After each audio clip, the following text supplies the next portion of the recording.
Tilsley. Thank you, Lord Mayor. Following on from Councillor Wazim's comments, I think it's opportune to point out that there is a Labour government, there is a Labour West Midlands mayor, and we have a Labour council. You ain't got anywhere to hide anymore. The responsibility is with you.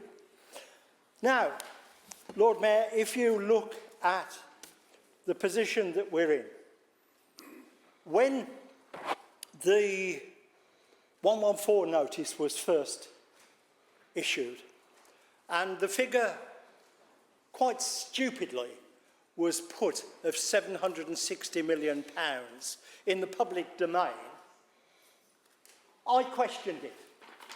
I said that there was no way that it was going to be £760 million. And I went through the figures with colleagues, because it would have meant £760,000 for every claimant virtually. Impossible.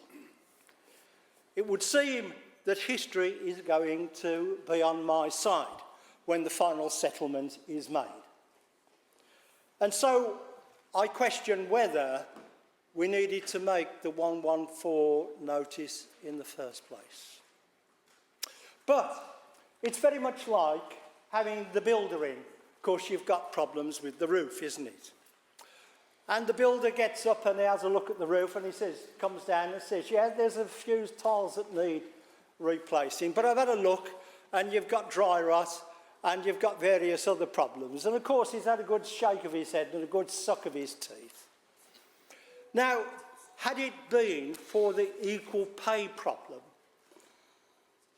at my end of the estimate, not the top end of the estimate, I believed at the time that we could have dealt with it as a city council. And I always made that point. However, once we got up to the roof and we started taking the tiles off, we see that we've got a problem with Oracle. Only £130 million, £110 million overestimate, and it's not going to be ready until next year. Then we have the Commonwealth Village on top. Well, that's another sorry story, isn't it? It started off with a potential loss estimated by Savills at £50 million in round figures. It ends up at £150 million. And then you just carry on and on and on. It's got to be financed over 40 years. That's going to be £480 million. And not one athlete slept there. And then we've got the unachieved savings. And they go on and on and on. And if we look at the Grant Thornton report, 25th of June, 2024, Cabinet was advised that the outturn was going to be £115 million overspent. And how are we paying for all this? We had got a reserve of close on £1 billion, but we've used it as a piggy bank and we've kept on dipping into it.